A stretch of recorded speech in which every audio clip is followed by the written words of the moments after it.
Hi everyone, it's Georgia and Adrianna from Enterprise Legal. Today we're going to discuss some of our top tips and important things to do once you have signed the contract. One of the first things you'll need to do as a buyer after signing your contract is pay the deposit. In the contract, there's the deposit holder's bank account details, which is usually the agent or the seller's solicitor.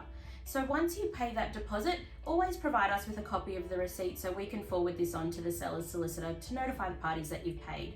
If you're a seller, it's very important to make sure that you actually see that the deposit has been paid, as if it's not paid, there are ramifications for the buyer.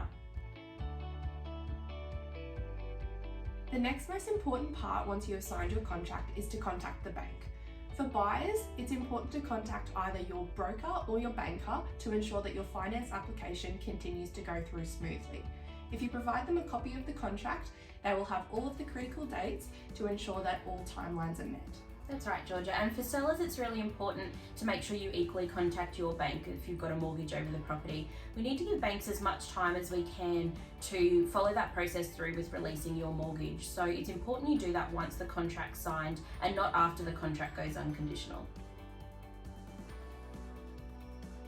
Finally, the last thing we're going to talk about is insurance. So the property is at the buyer's risk from 5 p.m. the day after the contract is signed. So as a buyer, it's really important that you take out insurance over the property as soon as possible. Now you can contact your bank or your broker to help you find that insurance. Exactly.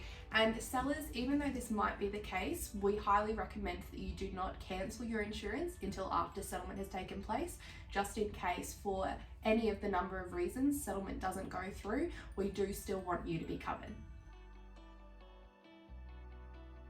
So our jobs as your conveyancer is once the contract is fully signed, we will review that and provide you with our letter of advice. But these are the 3 most important things that you need to do once the contract is signed.